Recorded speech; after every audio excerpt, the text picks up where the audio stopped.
Yo, yo, yo, yo. What's up, all you burners, stoners, and potheads? This is Weedman 420 with the Weedman 420 Chronicles. How are all you vipers doing out there? Mrs. Weedman. Mr. Weedman. How the hell are you? Great. That's awesome. How are you? I'm doing great. It's been a great day. It was beautiful, sunny out, a little chilly here in the south side of Chicago, but boy, that sun was hot. I love when that sun is blazing.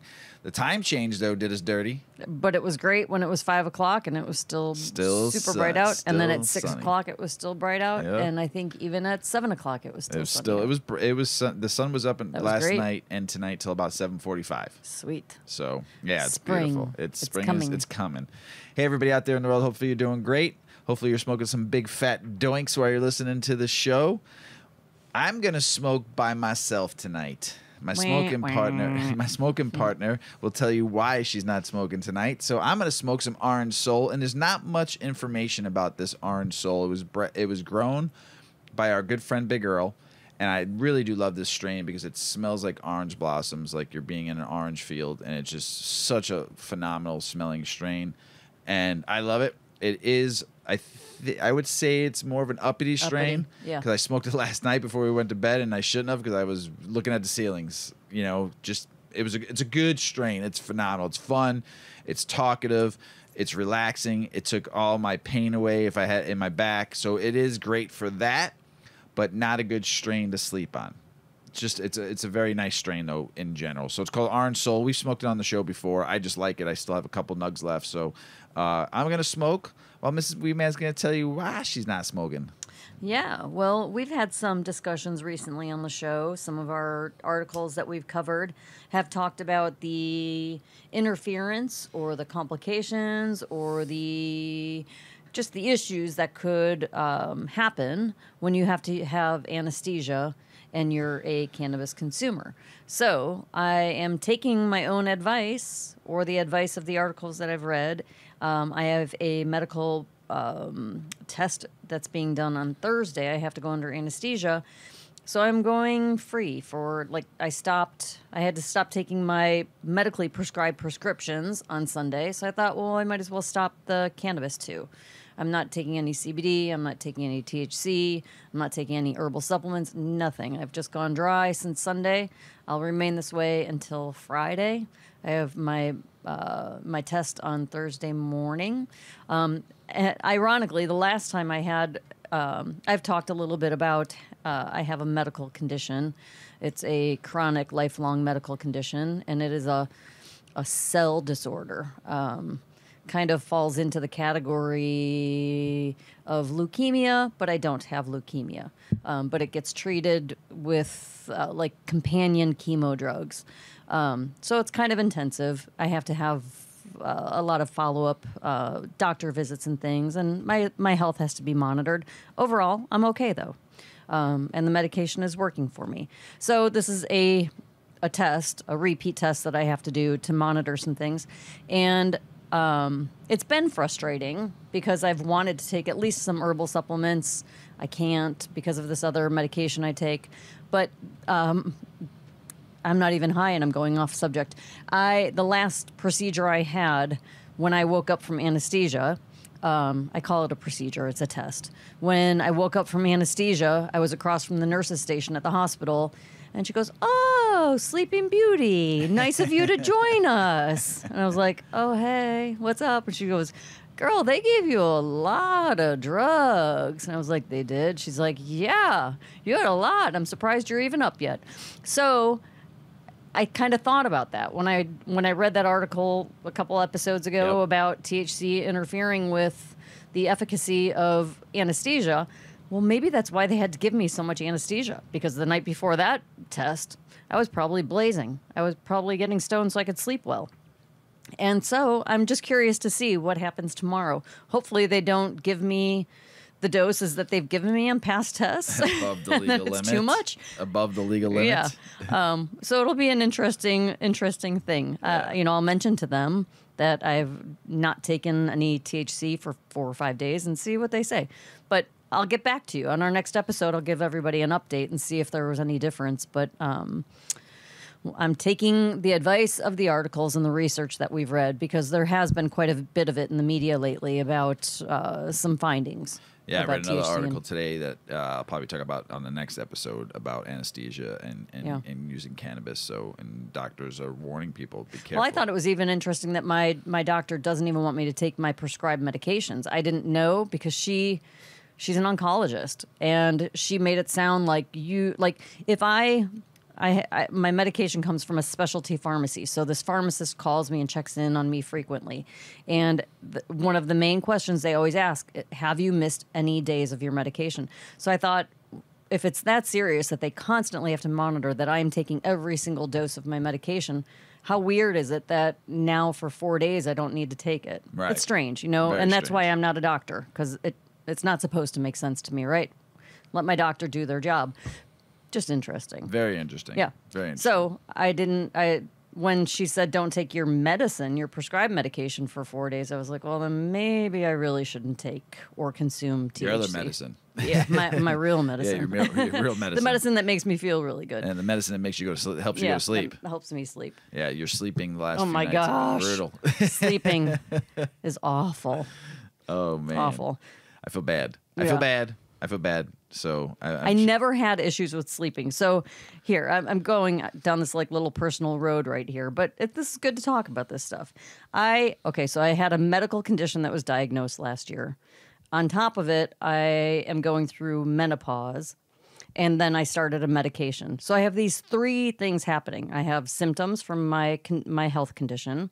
I have side effects from my medication, and I have menopause. So it's very blurry on... There's a lot of overlapping symptoms, let's say. So it's very hard to know if my lack of sleep is because my condition or my medication or because I'm not consuming THC. It's crazy. So it's going to be a sleepless few nights here because I'm just tossing, south side of Chicago. tossing and turning, and I never had these issues before. Sleep was not really much of a problem until probably the last few years.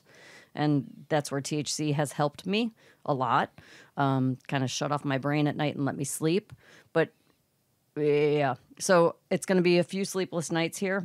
And I don't know if anyone ever says this, but I'm looking forward to anesthesia because I know that after this test, I'm going to feel so well rested. Yeah, you have a great sleep. It's a good sleep. I remember I might picking even up come from the home and last one. I usually come home and just get back to my day. I Right. might take advantage and just sleep all day Thursday and make up for these 4 nights of no sleep. Yuki would love it. She'd be laying she'll take with you the naps whole with time. me. Yeah. So And for all you humans out there that are married or your partner is another human that is going through menopause, one, you have to be very understanding during this time.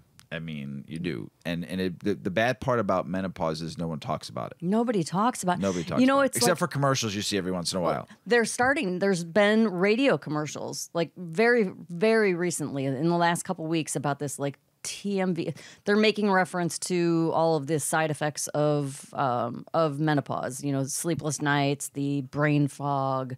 Sometimes you feel like you're just crazy. The hot flashes. The hot flashes have felt the hot so flashes bad for and you. the night sweats. There are herbal remedies, and there are really, really, really effective herbal remedies. Like I have found over the counter from the health food store, very tried and true herbal remedies that have been around for decades. And they worked. They worked instantly to solve the night sweats and the hot flashes, and I can't take them because they could interfere with my medication.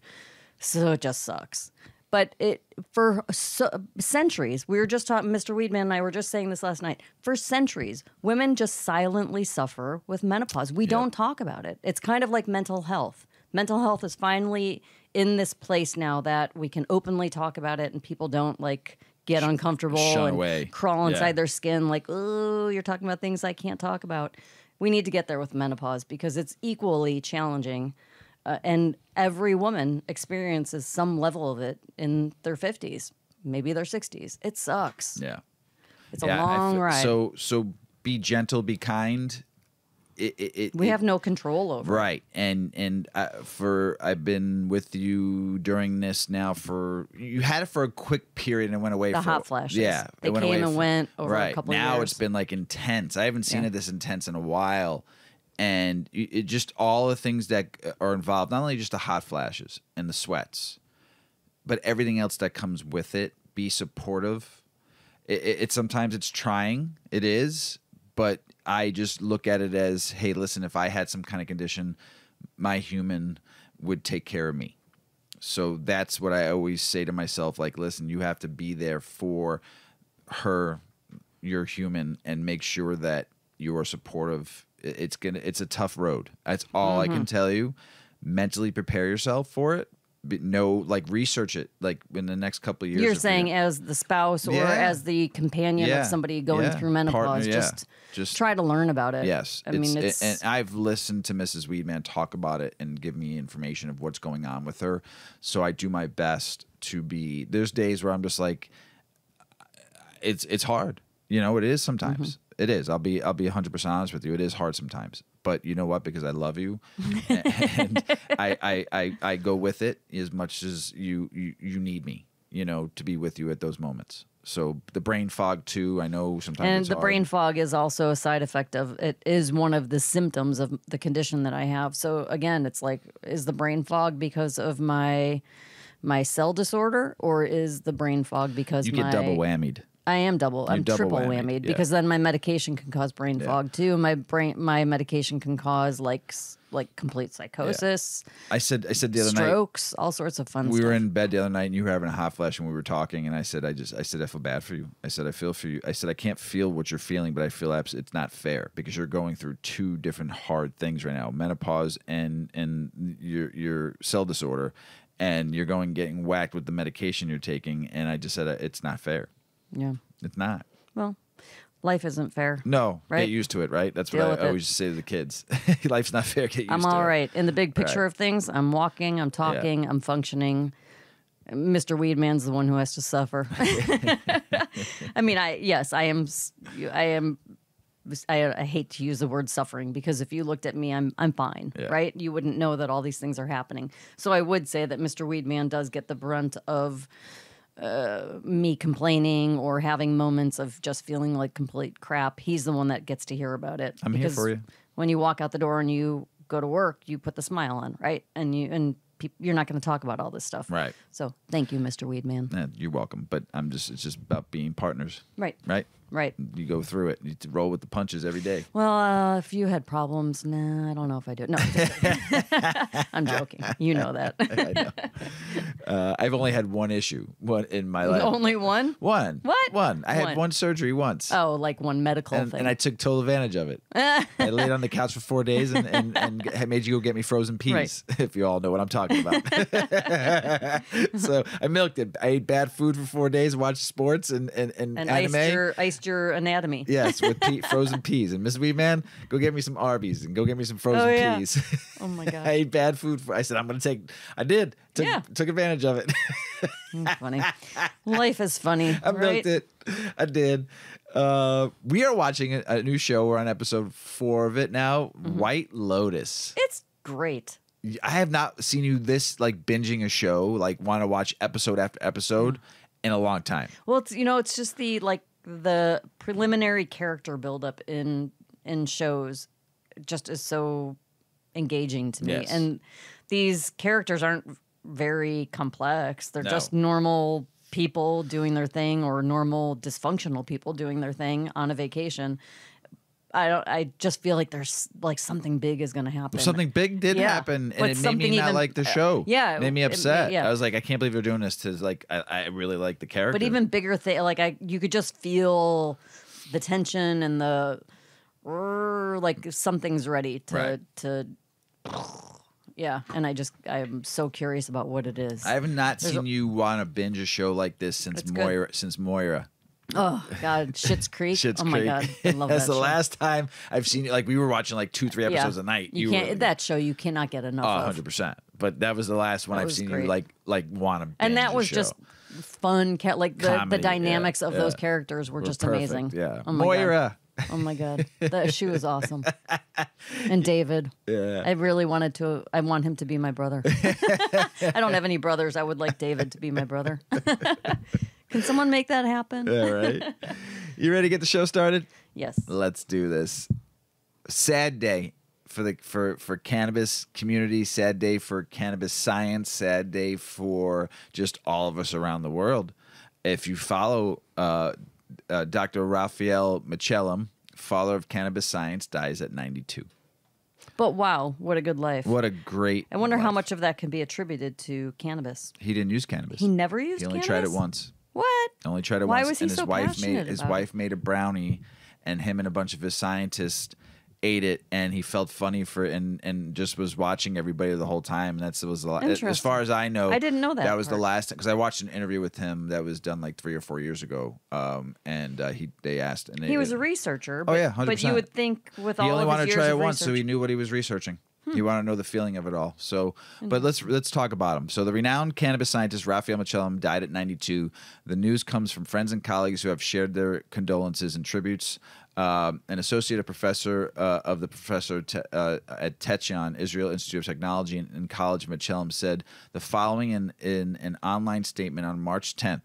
Very sad day for me, for the science community and the cannabis community. Professor Raphael Michelem, or as we called him, Rafi, was one of the greatest scientists I've ever met and was my teacher and mentor in many aspects. I truly believe he deserves a Nobel Prize. I 100% agree on that. Thank you, Rafi, for all the great things you've did and discovered in your life, and thanks for all the help and support you gave me. Rest in peace, my dear friend. The father of cannabis research, among his many achievements, Dr. Michelem is credited as the first person to synthesize THC. Michelem was born in Sofia, Bulgaria in 1930. His family later relocated to Israel after Michelem studied chemistry. In the early 1960s, while working as a chemist at the Weizmann Institute, Michelem acquired some cannabis material from the Israeli police with the intention of isolating and identifying the psychoactive component of the plant, which he had never done at that time. Morphine had been isolated from opium in the early 19th century, Michelem told CNN in an interview in 2014. Cocaine had been isolated from coca leaves, mid-19th century. And here we are, mid-20th century, and yet the chemistry of the cannabis was not known. So it looked like an interesting project. He succeeded and made the discovery of tetrahydrocannabinol, THC, and he and his colleagues then went to isolate, elucidate, and synthesize several more cannabinoids as the chemicals became known, including cannabinol, CBD, cannabigerol, which is CBG, and canna-curious, which is CBC. All phenomenal cannabinoids. They're all in the top 6. They all do wonders for you. So these discoveries laid the foundation of cannabis chemical research and helped prompt future discoveries such as the elucidation of the body's own cannabinoid receptors in the 80s and 90s. So now we're going into more of what he discovered. With these endocannabinoid receptors identified, the race was on to find the chemicals that normally interacted with them, the human body's own indigenous cannabinoids. And once again, Michelem proved to be a pioneer. In 1992, he led research that provided the evidence that a chemical called arcondyl ethanolamine, which he had his colleagues name anandamide, was produced by the body and could activate the CB1 receptor. And Michelem kept researching and innovating until his later years. At the cannabis conference CannaMed in California in 2019, the 88-year-old announced another cannabis creation, synthetically stable cannabidiol, CBDA, fit for clinical use. We have taken the unstable acid molecules of the cannabis plant and synthesized them to provide a stable, consistent basis for researching new therapies across a wide range of medical needs, Michelem explained during his conference presentation. During a speech, he urged the scientific community to support more medical cannabis research and laminated the research time already lost in the patients that had missed out on cannabis treatment for conditions such as epilepsy. Did we have to wait 30 years? No, he said in 2019. We could have helped thousands of children, and we didn't. Michelem was a professor of medical chemistry at the Hebrew University of Jerusalem in Israel. He received the Israel Prize in Exact Science, Chemistry in 2000, an NIDA Discovery Award in 2011, and the Harvey Prize, an annual Israel Award, Breakthroughs in Science and Technology in 2019. Rest in power and rest in peace, Dr. Michelem. You will be missed. You're still learning about CBD. Mm-hmm. We're still learning about CBD. You are trying to figure out if you want to take just straight CBD and what you should take and what's good for you during the day. That's what we were talking about. Mm-hmm. So tell us some of the myth busting yes. about CBD. So this kind of piggybacks off of an article from last week that we discussed, or maybe that was 2 episodes ago, where we discussed that CBD is more effective when there is some THC involved in it, right? For inflammation, cancer, blah, blah, blah, blah, blah. So this is further additional studies about the myths of CBD. You know, literally you can go anywhere and find CBD, and there's a lot of garbage out there. There's a lot of product out there that does nothing. And so you really do have to research. I mean, I was in a health food store yesterday because I'm starting to shop and kind of narrow down and figure out what brand I would like to use. I would like to, for inflammation, I would like to use CBD during the day. And so I've been looking, and I came home and I said to Mr. Weedman, it's bizarre. One brand has, 15, 50, 65 milligrams, and the other brand's like 100, 1,000, and 1,200 milligrams. Like, why is there such a vast difference in the dosages? And I was looking at the counts, per container. Some jars had 10, so it wasn't quite similar like edibles in a dispensary where you buy a 100 milligram package, there's 10 edibles in there, right? Because the max is 10 milligrams per edible, right? No, it's 100 milligrams per package, pack, yeah. Right? And then they break it down. It could be 5, and there's 20, it could right? be 24, 25s in there. But it wasn't the same. So anyway, long story short, do some research and then keep coming back and listening, because we're going to keep bringing you more. So this is CBD myth busting. Industry-leading scientists bust CBD myths. This is from Benzinga. Our understanding of CBD and its potential benefits has accelerated dramatically in the past decade and will only increase further in coming years. However, despite the popularity of CBD products, many remain confused or unsure about what it is and what it actually does. The internet can be a fantastic resource to learn about CBD, but there is also no shortage of misinformation in the form of articles that make dismissive claims about it, or those that are flat out false. Some of these articles will over-exaggerate its potential benefits or make outlandish claims. In some cases, authors claim CBD has no benefits at all and users will suffer from side effects. Unfortunately, real harm can be done when misinformation permeates into those who have power to influence people's choices. Some clarification is needed when it comes to all of this false or misleading statements about CBD that crop up. This article will correct the most common myths that are in circulation and also provide facts about CBD. So, myth: CBD gets you high. Fact: CBD is not psychoactive. You do not get high. When people talk about the high, they are confusing CBD with THC, which is delta-9 tetrahydrocannabinol. It's not uncommon to get CBD, or cannabidiol, and THC mixed up. This mix-up happens because these chemicals come from the cannabis sativa, a plant species that includes both the cannabis and the hemp plant. Remember, the hemp plant produces CBD, and the cannabis plant produces THC. Cannabis sativa is a plant family. Cannabis and hemp are sisters within that family. So what makes the plants different? The major distinction is the type and amount of active ingredients in each plant. Hemp contains more CBD than THC, whereas cannabis contains more THC than CBD. This is important because THC is the psychoactive compound that is responsible for feeling high. As it travels to the brain via the bloodstream and interacts with the body's endocannabinoid system, it produces an intoxicating effect. The endocannabinoid system is associated with pleasure, pain, movement, and thought. CBD does not interact with the body's endocrine system, it does interact with the body's endocrine system, but it doesn't produce an intoxicating effect. Okay? What about reports of uplifting CBD? Well, the uplifting feeling isn't due to intoxication. CBD is known to affect serotonin receptors. And I want to say something because I read this article, and then we smoked a bunch of CBD, and I did. You'd feel it's kind of a the serotonin. Yes, very euphoric. We smoked a lot. I just didn't smoke one hit. we smoked pot. We smoked 2 bowls. A lot, yeah. Yeah, and I was feeling euphoric. I feel very energized. Great. Yeah, you feel I very felt great. nice, very clear. Yes, very but clear. But you don't feel high. Right. You feel don't clear. have, you don't have the psychoactive effect. And I hate the word psychoactive effect when they use it to cannabis because I don't feel psychoactive. It's just but let's just say the serotonin in my receptors released in my body and I felt great. But it's not high. Right. It's a different feeling. Okay. It's a different feeling. So like they're saying, it's uplifting. All right. So CBD is known to affect serotonin receptors. Serotonin is involved in feelings of happiness and contentment.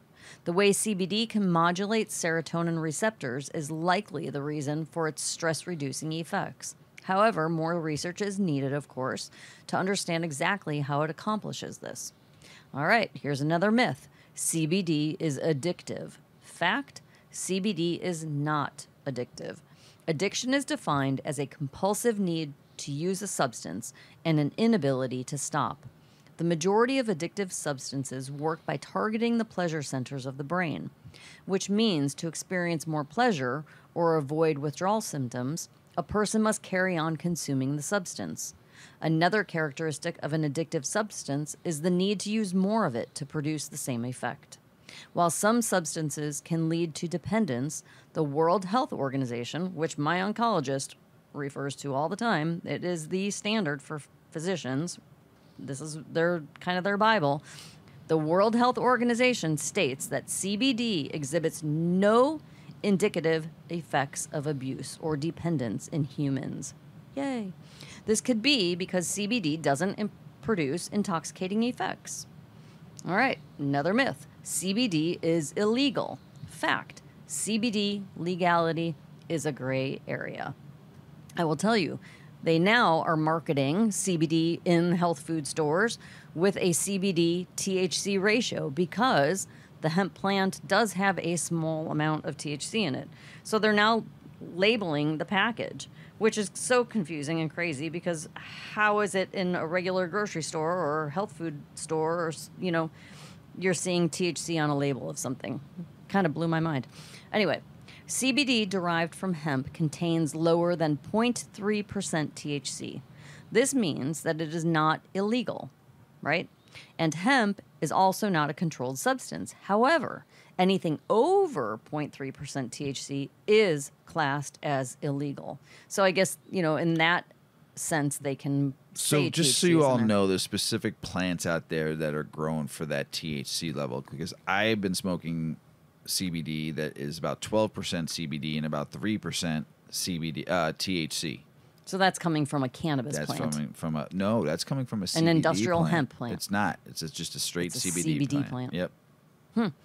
The only way to fully understand CBD legality in your state is to consult your health department website or the professional that may have knowledge of the laws. All right, another myth. CBD is unsafe.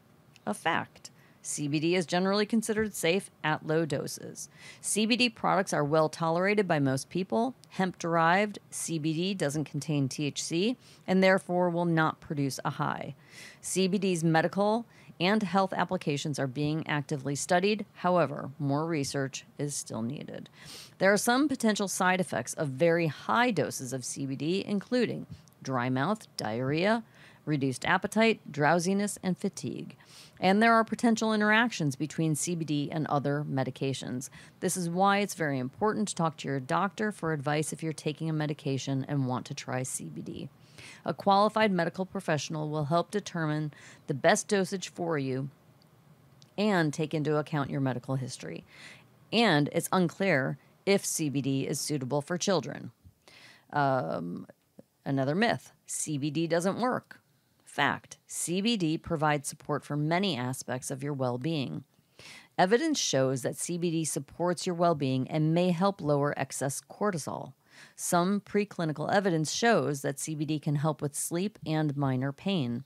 However, these benefits do not apply equally to all CBD products. Important here, topical creams rubbed into your skin do not absorb into the bloodstream, but do have skin-soothing benefits. So skin, the CBD that The stuff that you buy everywhere that you can rub all over your skin is treating your skin. You're treating the largest organ in your body. I know, but if you're trying to get to pain, bone pain, I get it. You're not doing anything. Right. Another issue, it's not helping with inflammation, right? It's surface. Another issue is determining if the product you're buying contains the ingredients that are stated on the package. Remember, there are loose regulations on this stuff right now. In some major brand stores, as little as 4% of the products tested contain the ingredients stated. 4%. Damn. 4%. And CBD products are expensive. And they're everywhere. They're everywhere. But the stuff I was looking at yesterday was $50, $60, $70, $80, $90, $100. You might as well go to the dispensary. Point being, do your research. Why are you going to spend that kind of money and have no benefit from what you're putting in your body or on your body? Do your research. It's integral that the consumer does their own research and finds reputable products and brands. Another myth. CBD works the same for everybody. Fact. Effects can vary between individuals. Every CBD product is different, and while it's becoming a popular supplement option, that doesn't mean it works the same way for everyone. How your body absorbs and metabolizes CBD depends on factors that include biochemistry and your own unique genetics. CBD interacts with your endocannabinoid system, and everyone's system will function a little differently. The time taken for a CBD product to work its way into your system depends on both the individual and how the product is consumed. Here's another one. For example, oil-based capsules consumed orally have a bioavailability as low as 6 to 19%. More waste, guys. If you're just taking this shit, it's just not doing anything. However, there are various things that you can do that can increase the bioavailability, such as taking your CBD with a meal. The industry is developing new methods of CBD consumption to make this process as efficient as possible. These developments can enable more and more individuals to benefit from CBD as quickly as possible. SmartSorb is a new technology, and they are designing something that will enhance bioavailability and work with your body's system. Anyone new to using CBD as a supplement should start at low dosages and take it nice and slow. A qualified physician, again, can help you pick a dose. And another myth. CBD is a marketing scam. The fact, CBD is neither a scam or a miracle cure. I do hear a lot of people think that it's a miracle. Ever since the herbal supplement boom in the U.S., a $49 billion a year industry in motion since 2010, CBD sales have increased exponentially. That's a lot of money. That's a lot. This growth comes in tandem with a surge in mental health problems and has resulted in a thriving industry. These factors mean it is critical there is a critical outlook on the benefits of CBD, especially because there's less clinical evidence and unrealistic marketing claims thrown into the mix. New industries can attract customers who may not fully understand what to look out for, which allows scammers the potential to flourish. Snake oil salesman. Yeah. This doesn't invalidate the benefits that CBD can offer, right? Studies on CBD have been documented. The wellness industry may seek to capitalize on the increasing interest by adding CBD to their products, which can leave the consumers with an impression it's simply added to make products more expensive. This simply means the consumer needs to research and make decisions on their own. One more myth. CBD is an oil. Fact. There are many different forms of CBD, and oil is one of the least effective. The usual CBD formulation is oil, but CBD is also sold as an extract and an oil-based capsule. Food, drinks, and beauty products are among the many CBD-infused products also available. The main types of CBD products include capsules and pills, gummies and edibles, topical, creams, lotions, ointments, and balms, oils, and flour. Here's the thing. Mm-hmm. No one ever talks about CBD flower. No, this article didn't even cover flour. No, like, I'm throwing flour in We there. like CBD flower. Yeah. We just smoked it. Right. I love it. It's great. In fact, CBD oil could be one of the least effective options. Another important thing. CBD myth. CBD is easily absorbed by our bodies. Fact. The form of CBD will affect its absorption. So this is very important. There are multiple different kinds of CBD products available on the market. In its natural state, CBD is extracted from industrial hemp plants and dissolves in fat rather than water. Capsules must dissolve in the stomach, and then the released CBD is absorbed. If taking capsules orally, it's a good idea to take them with a high-fat meal, as it boosts the absorption into the bloodstream. When absorbed into the skin via patches, lotions, creams, and balms, CBD in these products interacts with local receptors in the skin, skin nerve fibers, and skin glands. Myth: full spectrum extract is better than pure CBD. Fact: CBD isolate is the purest form of CBD. CBD isolate is derived from hemp plants, and it doesn't contain other plant compounds. Hemp-derived CBD also typically contains very low amounts of THC. Lower THC and a lack of interfering plant compounds makes CBD isolate a suitable choice for first-time users. Full-spectrum CBD products may also contain up to 0.3% THC, which is the psychoactive compound, giving you the high feeling like we just talked about. For some people, the THC in full-spectrum products might be off-putting, and high doses can produce unwanted effects. So it's important to look at all the facts, results, and ingredients of any product that you're interested in. And then there's broad spectrum. So the myth is that broad spectrum extract is better than pure CBD. Well, broad spectrum CBD is similar to full spectrum in that it can contain other plant compounds. However, an exact definition of what broad spectrum is and product compositions can vary widely. Similarly to full spectrum products, the additional ingredients have the potential for other benefits due to the entourage effect. Some CBD products may only be effective because of the other ingredients added. Most broad spectrum and full spectrum CBD products contain zero or trace amounts of THC. Another myth. This is a long one, guys, but stick with me because this is important. I mean, a lot of people are spending money and consuming these products. Oh, yeah. Yeah.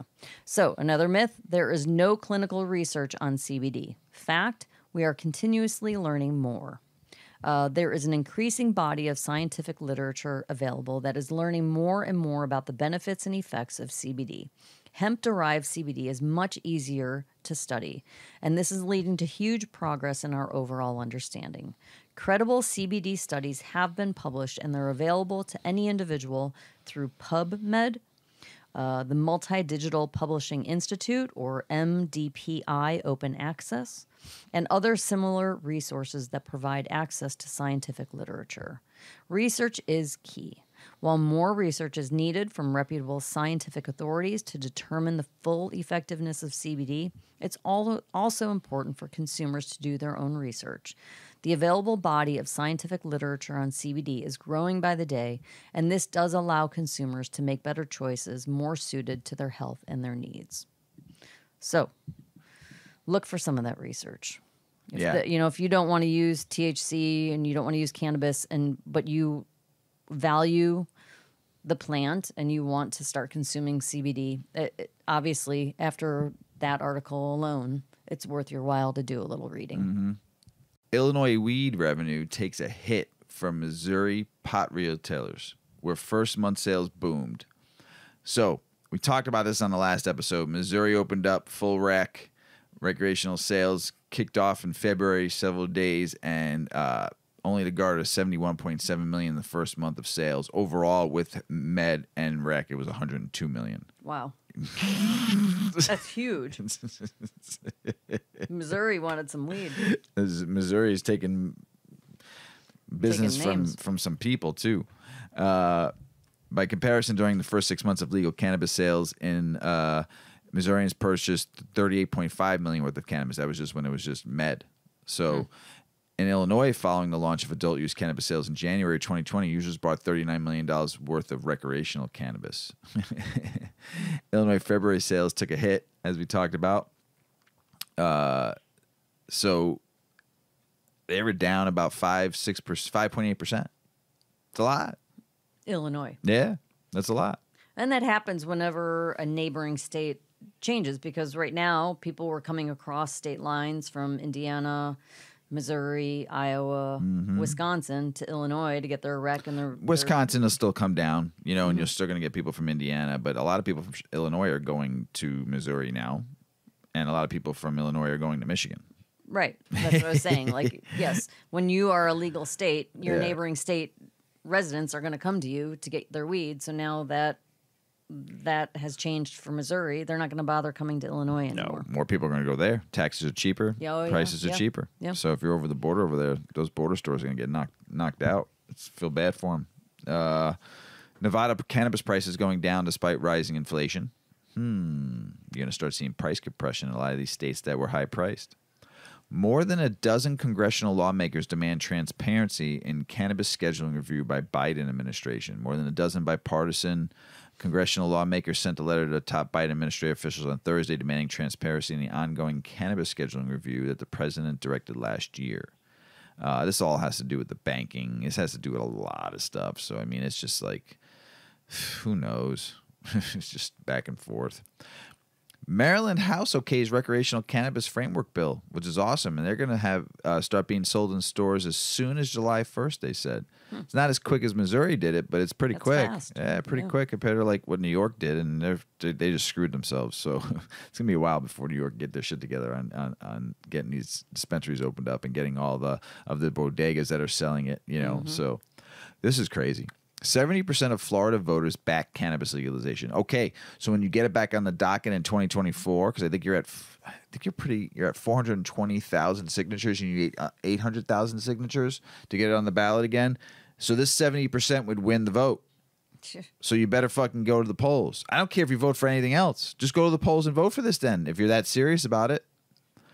Texas lawmakers, this is big, pass cannabis decriminalization bill. That's big. Even though they're trying to make themselves their own country and leave the United States. But, I mean, Texas House of Representatives legislative panel this week unanimously approved a bill to decriminalize the possession of small amounts of cannabis. The measure, House Bill 218, was approved by the House Criminal Committee with a vote of 9-0. I'm surprised. Texas is... Yeah, it's just, who knows? That surprises me. The bill reduces penalties for cannabis possession. That's awesome, So we'll see. Local cannabis decriminalization bill is also pending. Moody's bill is not the only cannabis policy reform proposal pending before Texas lawmakers. So there's a couple bills. So that's pretty good. Now just go med like everybody else and then go rec. Oregon cannabis prices hit record lows. Market at weakest economic position. That's sad. A median retail price fell $4 on a gram to start 2023, according to state regulators, off 16% from the year earlier. That's like crazy. Retail, they're saying some prices on retail, median price is like $5-6, and then wholesale is like less than $2. Oregon collects a little more than $150 million in cannabis tax revenue. The industry's deepening troubles are a notable development, given that Oregon's cannabis market has grown to $1 billion, and that's all you get is $150 million. That's actually pretty good. They must not have. I've only been in one dispensary in Oregon. I don't even remember the prices because I was so excited just to be able to buy legal cannabis. It didn't matter. Didn't matter. Pay whatever. I didn't give a shit. Yeah, it's $500, Mr. Weedman. It was okay. Here, take it. I was like, it was my first dispensary I ever went into. I was all smiles. So, this is just an interesting thing that you're going to see happening when you have so much industry just in one state trying to do business. You see it on the West Coast so bad. You see it in Colorado. You're seeing it in Nevada. You're even starting to see it in some of the East Coast already, and you're seeing it a shit ton in Michigan. Price compression is real when you have so much competition and not enough. Oh, Oklahoma too is crazy. Not only medical, their prices are out of fucking control. But this is what happens when you have too much and not enough consumers. Because don't forget, not everybody consumes cannabis because they're still buying it from the traditional market, or they're still hiding in their closet because they just feel weird because it's still not federally legal. So they're still kind of hiding themselves from it. So you're going to see a lot of price compression. You're going to see a lot of... Is it good for the consumer? Yeah, but then you got to look at it this way too. Are you getting the best? You're getting the best cannabis you're buying, or are they now just growing fast, cheap? Get it out. Doesn't matter because we're only selling it for $10 an eighth. Who cares at that point then? Oh, so you think as prices compress and come down, because no one's making any money. Quality will come down. No one's making any money. Right. Why give you the top quality if you're only willing to pay? You know what I'm saying? They still might have weed for $40, $50, but most people aren't buying that. They're gonna buy the $10 eighth. It's more affordable. Right. So it's just like. That's why I fight so much for states to be able to be homegrown. It's just you just grow your own medicine or caregiver programs, so then you know where it's coming from and you're getting a good price because that you're not paying the high taxes, you're not paying all the outrageous. They're giving you the best weed you could possibly get, but they're giving you a good solid price that you can afford. That would be dope based off your income, you know, instead of making it a cash cow for the government. For corporations and everybody else, and everybody gets hurt. Nobody makes any money. So, just my opinion. Sales for recreational cannabis in Connecticut in February was $18.4 million.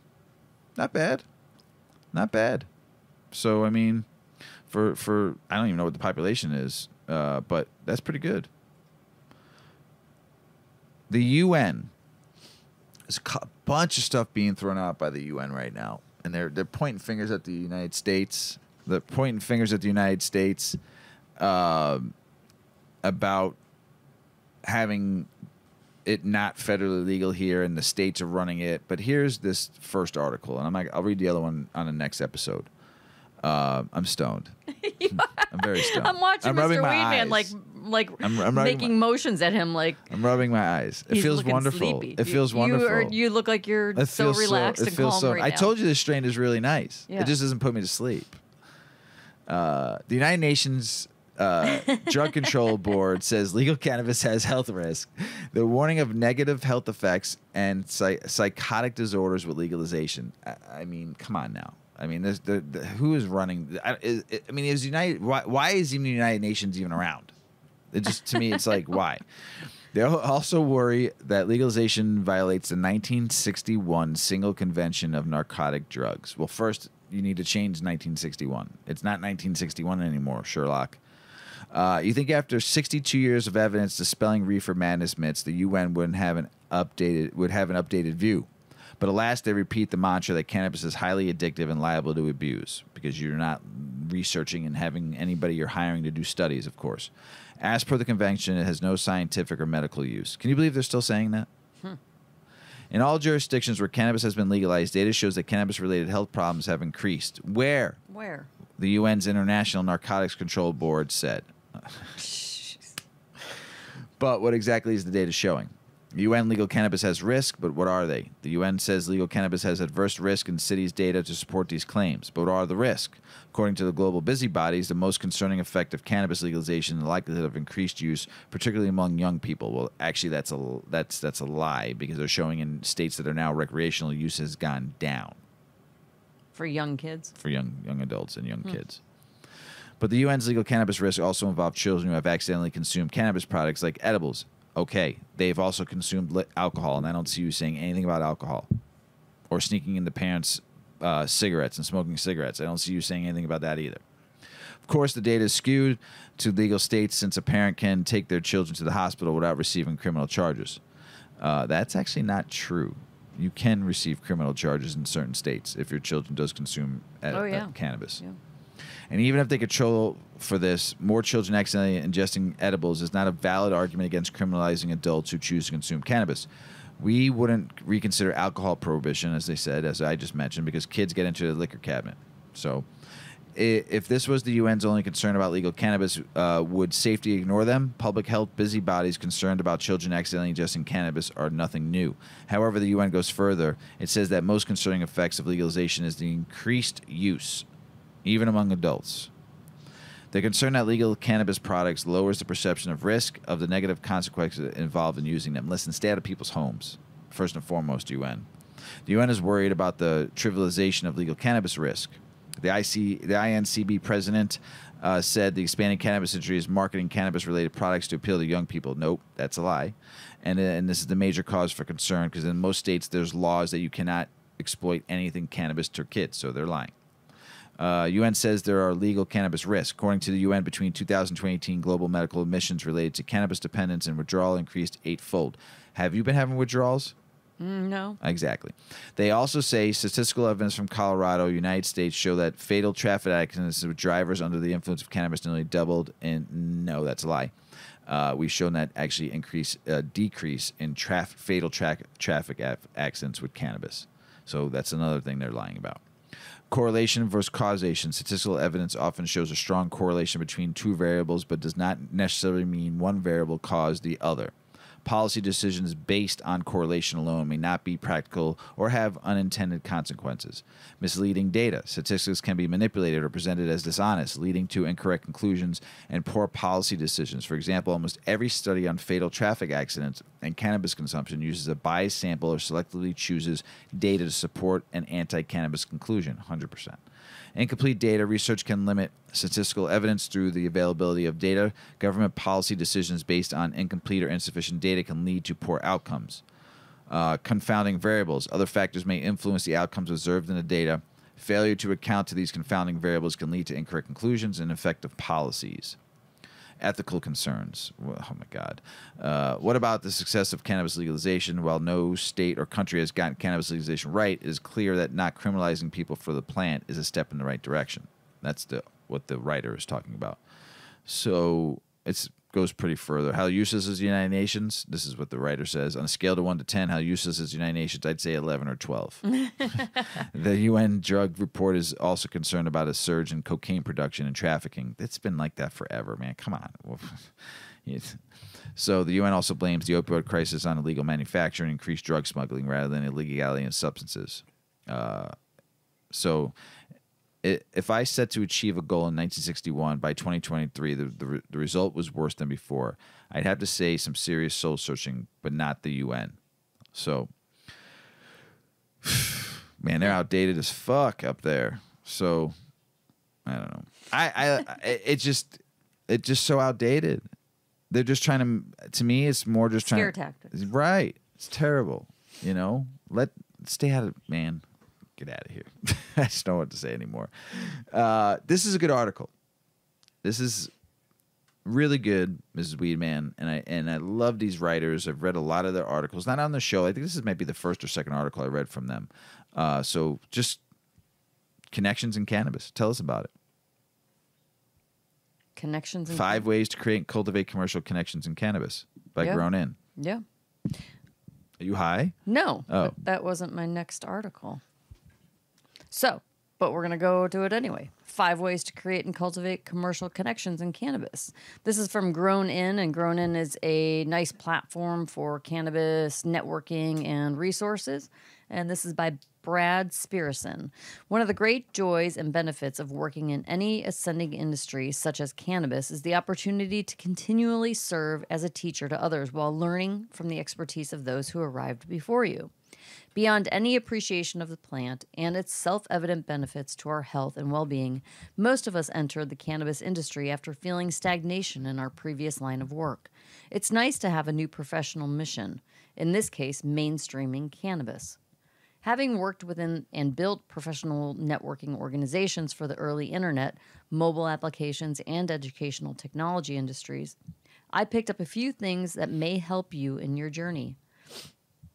As you read these nuggets of wisdom, think about key experiences you have that can be passed along to others. Listen and learn to inform what you say.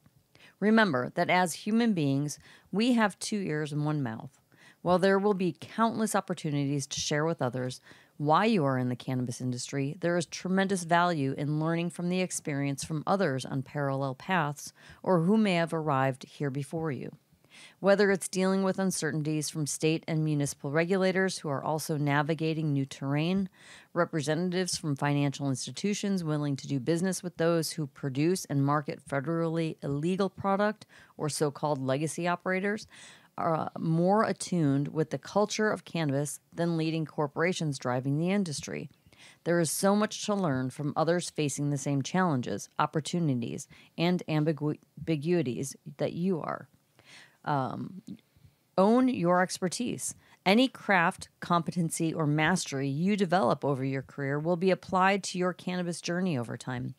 Veterans from consumer packaging good industries are among the most prevalent pioneers in today's cannabis industry, as they have an understanding of how to move products at scale. Accountants that understand federal tax codes are in high demand to address challenges faced by new laws. Innovators and entrepreneurs who seek to disrupt current industry constraints are the lifeblood of today's industry. So sooner rather than later, show what you know to others in the industry, as there is a shortage of competencies your experience and skill set is designed to address. Avoid transactional conversations. While at the end of the day, most of us are required to sell something on behalf of our enterprise or organization, don't keep score on introductions as quid pro, and maybe I need to be high.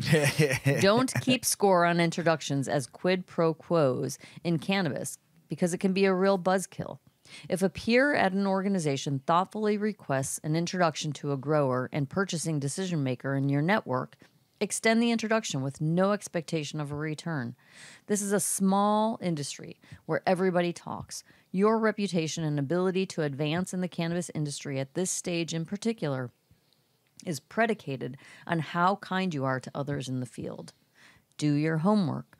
When Grown and Platform emerged more than 3 years ago, there was a dearth of reliable information and educational sources to guide newcomers and seasoned veterans through their careers in cannabis.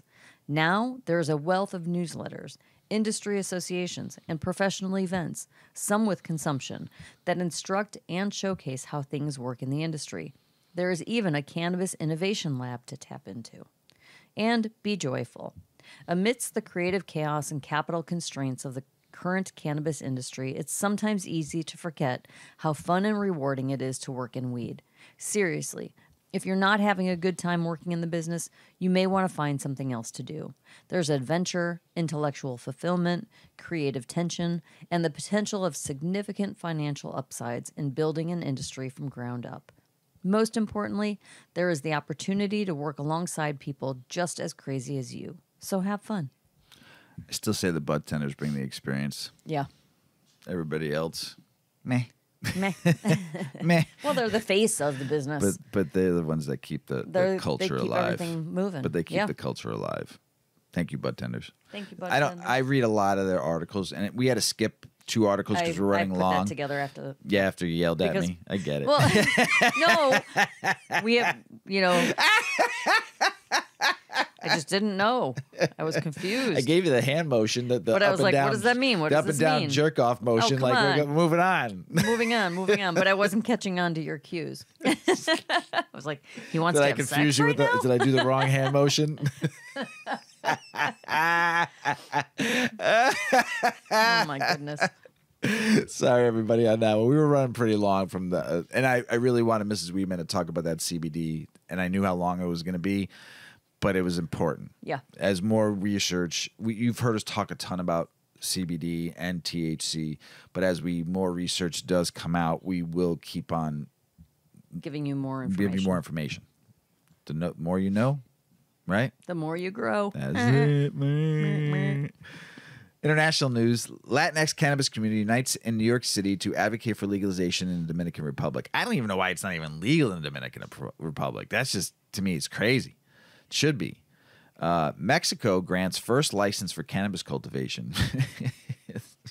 I don't understand why they're not legal. It's crazy. Peru. I so want to go visit Peru. I would love to see Peru. It's a dream. New medical cannabis regs. Peru has new regulations for the use of medical cannabis following the issuance of Supreme Decree number 004-2023-SA on February 28th of this year. Did I confuse you again? That's great. I know. The decree approves a regulation that regulates the medicinal and therapeutic use of cannabis and its derivatives.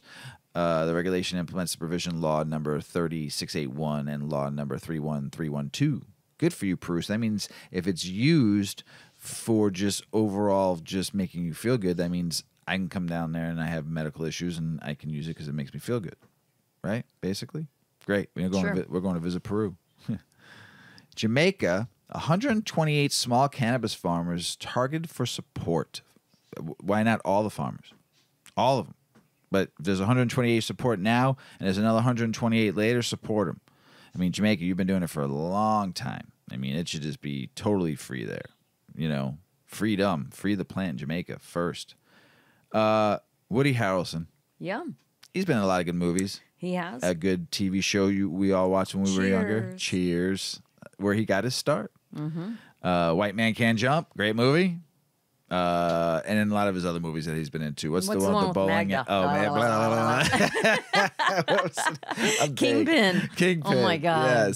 Yes. So good. So good. I think it's like one of my faves. Yep. And what's the crazy one with Juliette Lewis? Yeah. Oh, my God. That was Quentin Tarantino's first movie. Yeah, that's a good one. Anyway, Woody Harrelson prefers weed over alcohol, saying, "There's no hangover and I never wake up covered in blood." That's normal. This is from The Growth Op. Woody Harrelson hosted Saturday Night Live for the 5th time last weekend, and the longtime cannabis consumer and advocate used the stage to crack stoner and COVID jokes to a mixed reception.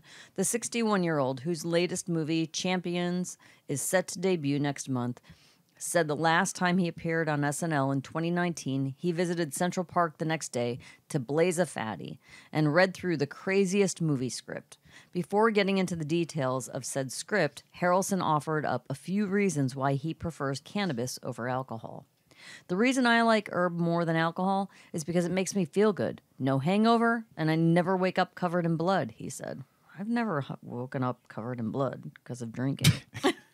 But if you did. If you got into a fight. Yeah, I suppose. Yeah. That's a guy thing.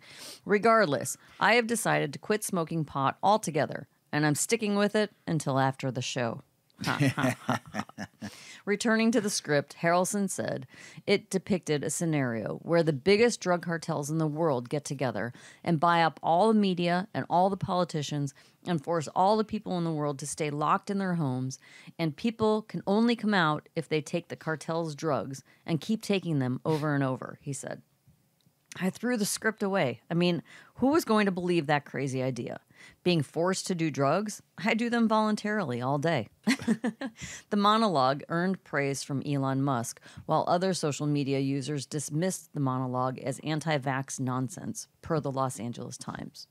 Harrelson also quipped that on that particular Sunday, he tried to resist the temptation to puff too early in the day, but ultimately lost the battle. Harrelson's on-again, off-again relationship with weed is well documented. He previously took a nearly 2-year break from smoking and vaping, though did still enjoy an occasional edible. He told Ellen DeGeneres in 2018. However, he started puffing again after winning a poker hand against Willie Nelson. I want to play poker with Willie Nelson and smoke Doesn't weed. everybody? Nelson reportedly offered him a Willie's Reserve vape pen, and Harrelson obliged. I take a big draw of it, and he says, "Welcome home, son," Harrelson recalled. In a promo for the SNL episode, Harrelson also referred to Matthew McConaughey as his weed guy. During the monologue, Harrelson made sure to explain that he didn't transport any cannabis across state lines from his West Hollywood dispensary, The Woods, which he co-owns. My manager, Jeremy, did, he added.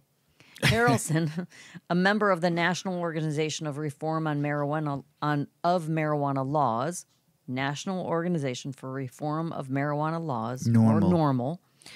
He's on their advisory board. Recently, he told CBS News that he never could have imagined having ownership stake in a dispensary after growing up in a deeply religious Presbyterian household in rural Ohio. It's just a little dream of what a great dispensary could be, he told CBS News. And I will tell you, if you go on Instagram and look at The Woods, it's beautiful. It's like almost like an old apothecary, but it has this very kind of greenhouse. There's just live plants all over. That'd be awesome. Natural wood and white walls. You need to do that here in Illinois. Yeah, it's very organic. And then out back, there's a garden, like a terrace, and it just is kind of like a little oasis. And you can't bring any outside stuff. You have to buy from there. You can bring your tools and things to smoke, but it's pretty cool. So anyway, pretty cool. I would want to open a medical dispensary. I would never. I don't know if I'd want to open up a rec. I would just want to do medical and make it like that. Like tranquil, where you can come and sit and talk if you wanted to and not like be a rushed community. out. Yes. A place for community. Yes. A gathering Something place. a little bit easier that way. And because the rec is just all about sales. Get them in, get them out, get them in, get them out like cattle. It's not an experience. Not at all. It's terrible. In Illinois, at Not least. here anyway, in Illinois. There's a couple of dispensaries that do it right, but I'm just saying though, I miss the medical days where it was more just quiet and chill and nothing was rushed and you got to talk to people and no one was like looking at you weird, and it was just a nice easy way to go. And it was couches to sit on and you can walk through the store and look at stuff and no one was shooing you out or not even letting you look.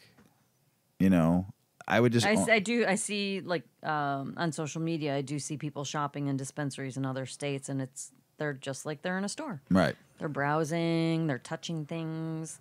There's clothing, there's accessories. Illinois is doing 70% online Illinois orders is like now. Like the line at Disney. You Yeah. go in, you follow the lines, Right. you go to the register, you don't even see anything, you just read from the menu, Just- buy your stuff and right. leave.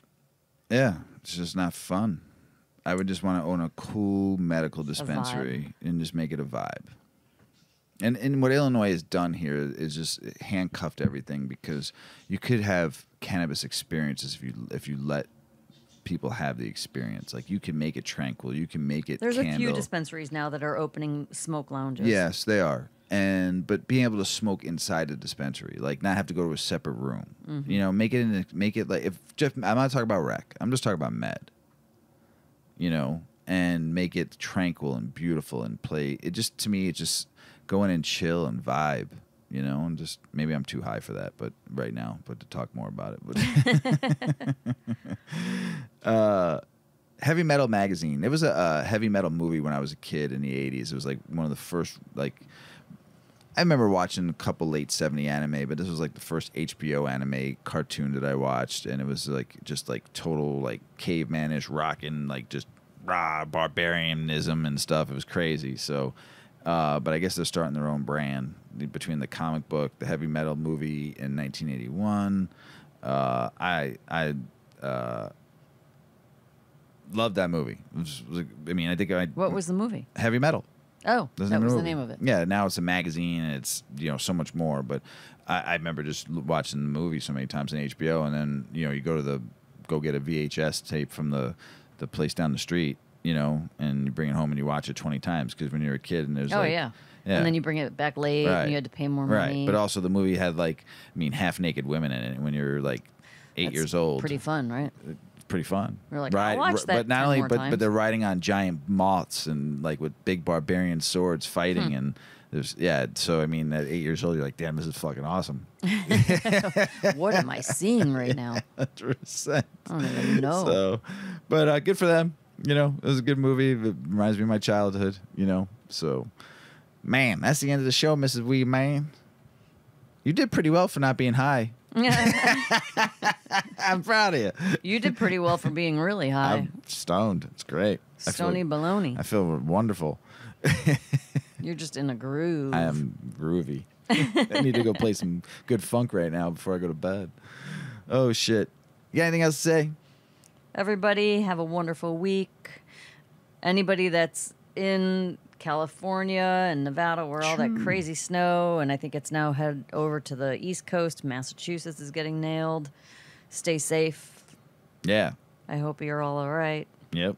Both sides of the coast. Yeah. East to That's west. nutty. Shoo. It's crazy. We got 2 new partners. 8-decade partners. Yes, we did. We're Super retailing. stoked. Yeah, we got some stores. Couple stores. Yeah, a couple stores. I'd like to just give them a shout out and thank them for the biz and our partnership. Smoke City Tobacco here in Evergreen Park.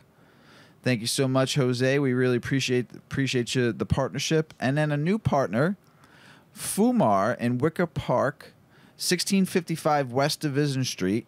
And go out there and say hello to Rudy.